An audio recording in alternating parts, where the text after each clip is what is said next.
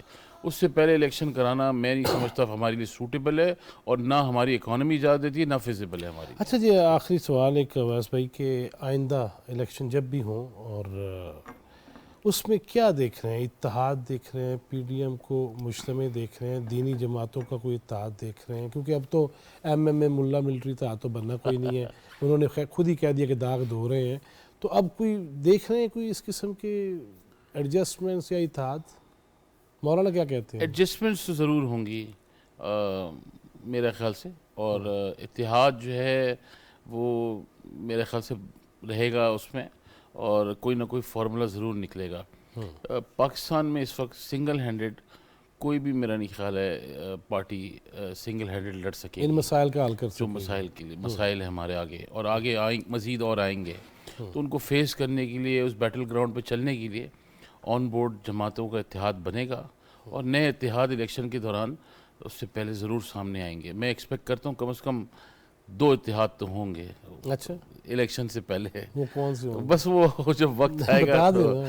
نہیں وہ جو پھر قبل از وقت باتیں ہوتی ہیں. نہیں، 2 اتحاد ادھر سے ہی یا ادھر سے بھی؟ کہاں سے؟ نہیں، ادھر سے بھی اور ادھر سے بھی، سب جگہ سے ہوگا. 2 الائنس تو بنیں گے ظاہر آف کورس. تو انشاءاللہ آپ کس لائنس میں ہوں؟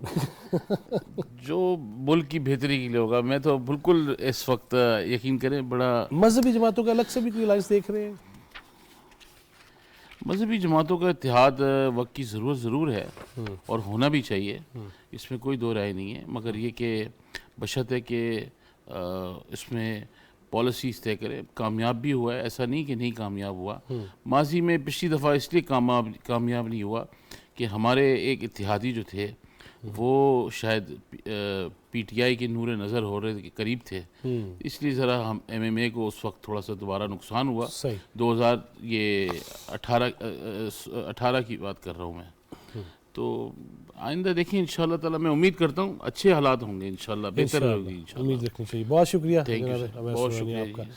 ناظرین، بات ہوئی میڈیا کے حوالے سے بھی بات ہوئی، یہیں سے اپنی منجی سے ہی شروع کرتا ہوں میں، اس کے نیچے ڈانگ پھیرنے سے ہی. صحافت صحف سے نکلا، یہ جیسے صحیفہ آسمانی ہو، پیغمبرانہ اور صاف کا حامل ہے یہ شعبہ صحافت. لیکن سیاست، عدالت، دفاع،